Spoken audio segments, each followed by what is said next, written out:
Om Shanti. Welcome to today's episode of Masters of Change. Our future lies in our own hands. One way we can change our future is by bringing a change in our thoughts. Our thoughts play a major role in shaping our destiny. And to help us set the right kind of thought, today we have with us Sister Usha. Welcome, Sister. Thank you. Namaste to all our viewers. Why don't you start by telling us about your journey and how it all started? When did you feel the need that there was a need of spirituality? You know, it actually felt like when I was 10 years old. I remember watching this, it was a Indian movie called Prahlad. It's a biblical story, you know. And, you know, Prahlad used to chant, and as he chanted, he was able to do wonderful things because his father was the one who was going to be killed by a half demon, half... you remember the story? Yeah. And what was interesting is that he just, even though his father tried to kill him, he just remained very concentrated on remembering God. And actually it's a story of Holika because finally Prahlad's auntie was Holika, and then she sat with him on the pyre and it was she that burnt and not him. Yeah. But what really inspired me was that he kept really chanting and he kept his focus on God. And somehow it convinced me as a young child, at that point I didn't know anything about meditation, that if your mind was focused, you could actually do anything. Yeah. And that's my inspiration for using thoughts in the right way. Correct. And then anyway, at the age of 10, I found myself exploring a lot. I kept asking questions like, why do we fast?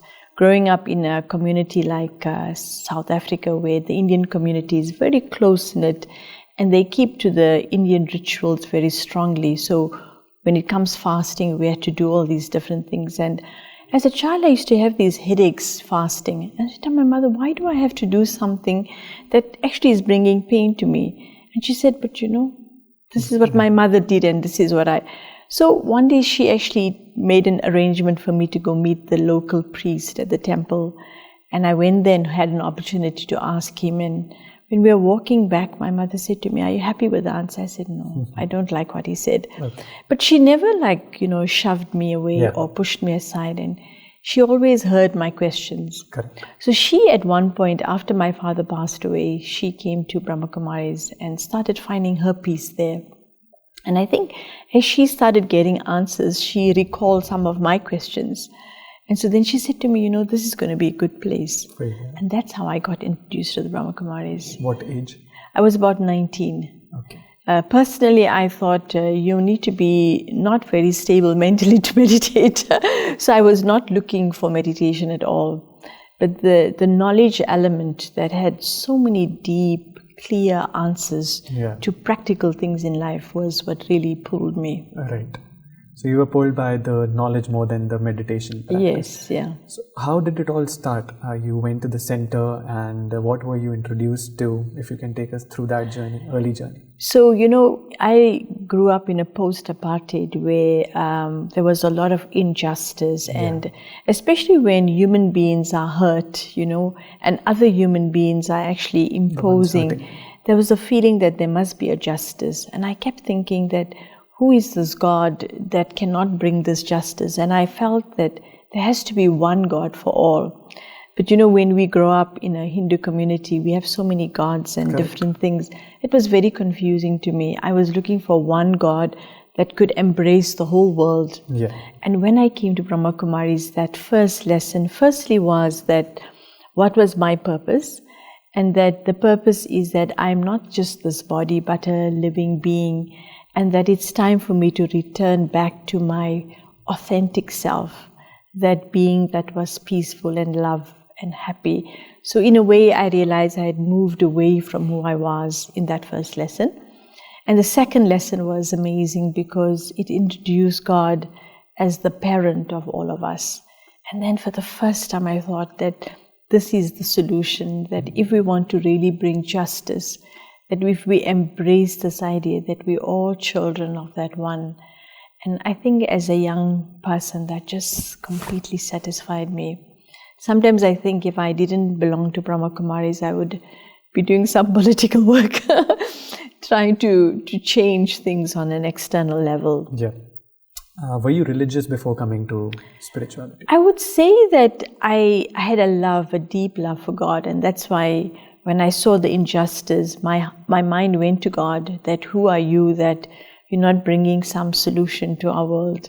So God was very important in my life, but how I looked at God and how I understood God was from different eyes. Yeah. But maybe I think I had a deep feeling inside that this God that I'm looking for is someone that belongs to the whole world. And so then this concept of God being light that was introduced to me just fitted in beautifully. And how did your connection with, since you were religious and you said that in Hindu religion there are so many gods to look up to. So how did that change from looking up to them, from looking up to point of light? You know, it wasn't that Brahma Kumaris discarded the ideas of all the gods. Yeah. It made me realize that every deity has a very special role and a responsibility, and we learn virtues from them. And it also inspired me that these deities were inspiring us to become like living deities. And so it didn't bring any distaste to me, but rather made me realize that those deities themselves had a higher inspiration, and that was the supreme, that is beyond gender, beyond religion, beyond any variations that separated us, but someone who united us. So for me, it fitted in beautifully. And since you were so young when you were introduced to all of this, you were just 19, you said. How did the changes that were occurring to you, how did you adapt to that changes? And was it difficult in the beginning listening to all this? Because at that age, people have different priorities in life. And coming into that spirituality so early, there must have been friends around you or family around you who must have been telling you that this is not the right time to go into spirituality. Did that ever happen in your life? You know, I was lucky in a sense that people looked at it as being courageous. Because, you know, in the world when somebody is trendy, they have a certain mindset and they start creating trends. Yeah. People look at you and think you're brave and you're courageous. Yeah. And I actually felt I was complimented that I could take a path that no one else was doing and be someone who could stick to what I believed in. So I felt it was motivating rather than demotivating. And I think for young people, we all know that sometimes we feel we want to follow other people, but actually more internally we want to be ourselves. Yeah. We want people to know that we're unique and different, but we don't have the courage to be different. So that's why we end up following other people. Yeah. And so in my case, when I took those bold steps, I think people thought, wow, that's great. She's not afraid, she can do what she needs to do. And it inspired others as well. Correct. Do you regret, like looking back in your life, do you regret any decision that you particularly took, or did it all happen very smoothly for you? Well, the first thing that dedicated me to do this work is that when I came to the Brahma Kumaris, I really felt a change. You know, I used to think so fast and quick. I used to dream every night in a very vivid and, so when you wake up in the morning, you're exhausted, from overthinking and being. And when I started meditating, I just stopped dreaming even. My mind became so still and calm. My language changed, I was no more aggressive in my outlook. And when I reflected on what change it made into me, I thought somebody actually gave me time to change myself. And I thought, I'm going to give my life to be available for somebody else. Wow. And that was instant realization, that so happened. You dedicated all. At what age did you decide? By the time I was 21, I was living in a center. I felt quite motivated that this, because remember as a child, I thought, I want to do something that will change the world. Correct. And then I realized that you can't really change things outside. Yeah. But the little offering that I was giving here is that if you change yourself, that change can bring change in others. And I saw the immediate effect. I'll give you an example. Like when I was 21, I was sitting with a group of people, quite elderly people and experienced in the world. And they were asking me questions. And, in my quiet way, it's like any question that they asked, I had an answer. And I was almost listening to myself and thinking, wow, if life can actually be so clear with the basic knowledge of who I am, where I come from, who I belong to, what's my purpose, then actually life wouldn't have many challenges, because I will always be able to use this as a basis to answer. And I felt actually it made me very fearless. It's like the confusion of life started to melt away, and I started getting more and more clarity. So were you amazed by the answers you were giving? Were you amazed yourself? To be honest with you, it's almost sometimes I felt I was listening to myself. Yeah. And that's something I find beautiful, because, in Brahma Kumaris we are taught that the physical being is a body and the spiritual being is a soul. And that there's actually these two personalities. And when we are living in a body conscious way, we're so busy with how we attend to the world in the physical way, so we see ourselves in that way. Sometimes we don't actually observe that inner being of ourselves. And so I started finding myself witnessing that part of me which normally I wouldn't have had time for. And I was now starting to create a relationship with me, really, rather than the physical things because I found myself as a young person, if I wanted to say something, I was a bit vocal. I would say it. So I knew that about myself. But I didn't realize this other side of me, which I then started appreciating. Correct. Since you dedicated your life when you were so young, back there at the center at South Africa, I'm guessing, there only, right? So how was the service there different from the service that happens in India? And if you can share some stories of people who used to come there, and what was the process like? How did you used to talk to them and make them also go through the experience that you have had? And if there is some beautiful meditation experiences that you can share with us, which you experienced when you started your journey? When I started, again, if you look at post-apartheid, we lived in a community which was what we would call an Indian community. Correct. So maybe people in India could identify that all your neighbors were exactly like you, and we all celebrated Diwali and did things that would be done in an Indian community. Yeah. But what I found so beautiful is that people were just doing it in a way, you had to do it. Yeah. And when I started understanding why I was doing, it became useful to people to start becoming more meaningful. It was very beautiful because a whole group of youngsters started meditating. Yeah. And it was nice that within the center, we were not coming to the center in a form of a religious form. We came because we were interested in understanding. Yeah. So that really created a very beautiful feeling of learning and education. So it changed the whole idea of going to the temple because you have to on a certain day. But we were going there every single morning without our parents telling us or anything. Yeah. We were waking up in the morning because we felt the change in us. And that created a very beautiful inspiration. We even did, as youngsters, we did a play called The Voyagers as a group of us. And we took the play around the country. So it was very inspiring for all of us and for the community to see what the children were doing. In fact, what was very beautiful as a youngster in the community that I grew up, they used to honor the children of that community when they have an educational accolade or something like that.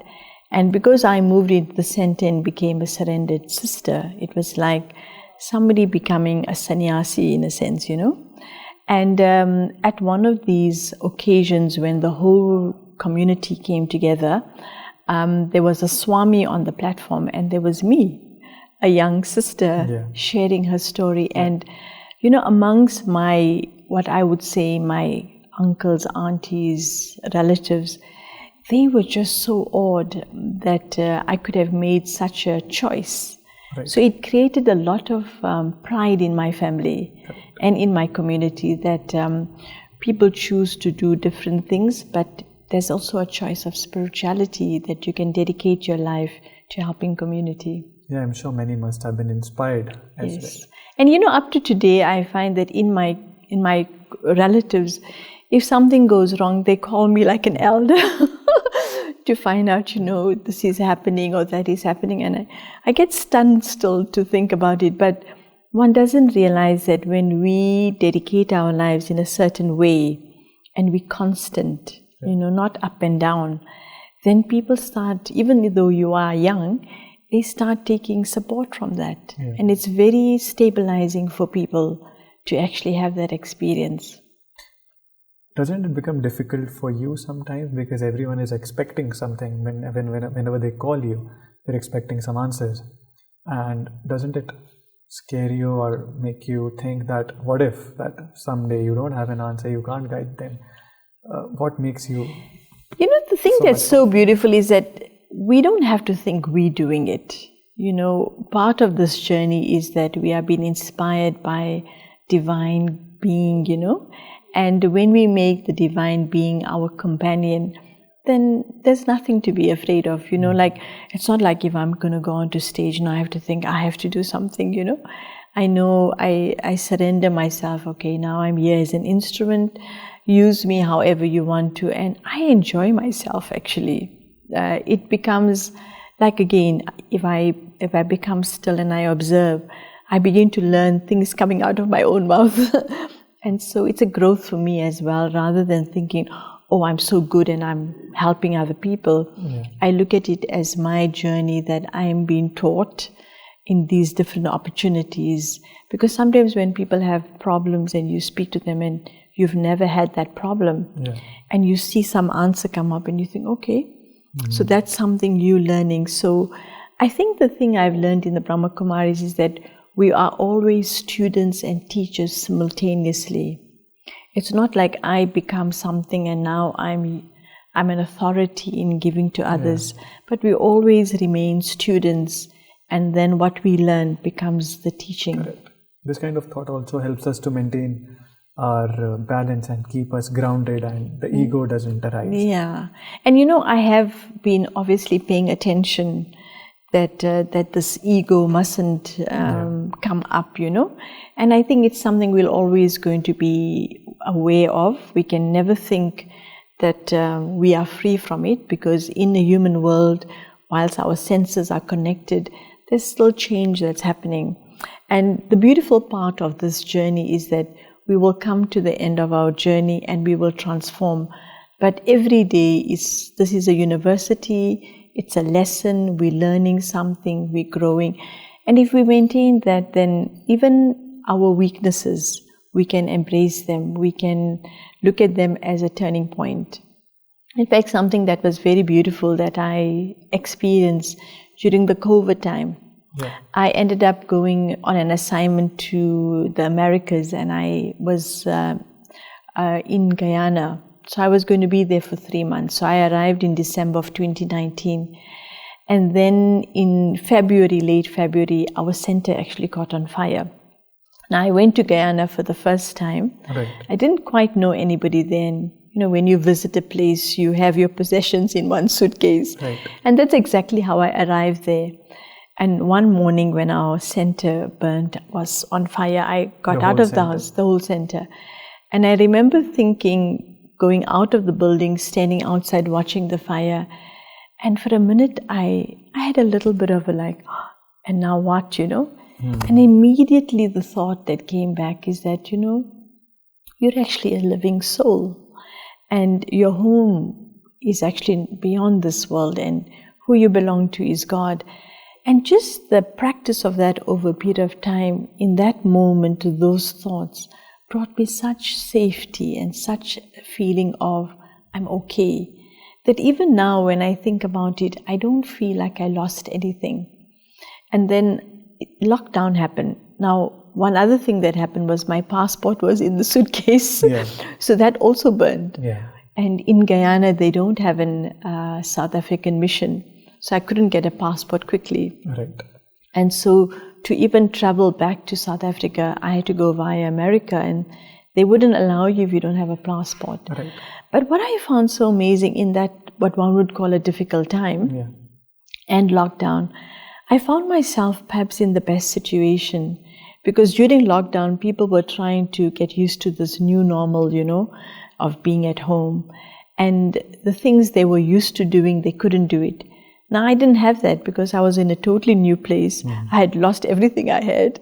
And so I was just living as a guest, you know, and my host was such beautiful people. They took care of me with all the things that I needed. Every day was like a gift, a new present coming along, new clothes, new this, new that. And I realized that when we don't have old memories, we can live in any situation with ease. A lot of us are living with old memories. And so we're always trying to keep up to those old memories. And when you try and relive something, it's very difficult. Yeah.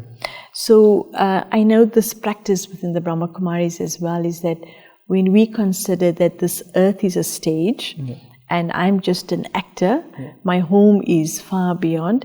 So to live as a guest or an actor on this place is perhaps a very good attitude or good consciousness to have.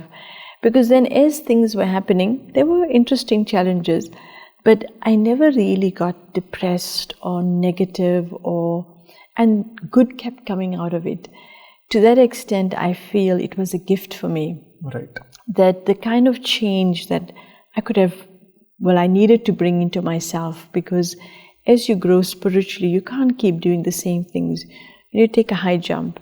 Correct. And so this was a beautiful high jump for me to see myself beyond the place I come from, beyond the people I know, beyond the things I have, beyond the things I know even, because I was in a foreign place.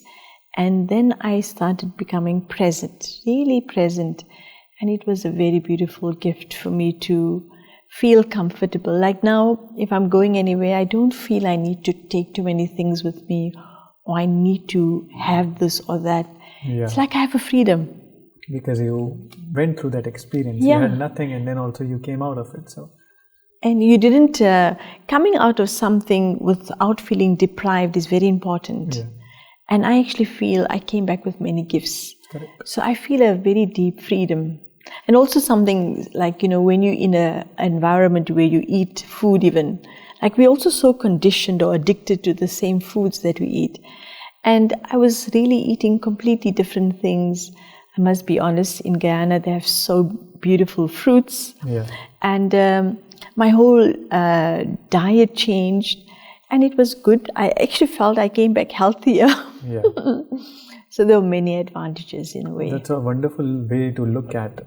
Some people might take it as such hard times and you took it as an opportunity. You learned so much out of it, which is wonderful to see. And the food thing that you mentioned, many people of the organization don't eat food outside of the organization. Why is that there? And if there is a nice place preparing some nice food, what harm does it do to one's body if someone has that? I find that even say when I'm preparing food for myself and I'm a bit rushed and I don't pay attention, I can feel that when I'm eating the food, it's not, the energy of the food is not really complementing my own state of being. So if I've eaten very quickly, rushed or prepared it in a way and never gave it a good vibration, it affects me. So imagine if I myself, when I'm eating food and preparing it in a consciousness that's not 100%, if it can affect my mind, what kind of energies goes in a restaurant. People are angry, upset, rushing.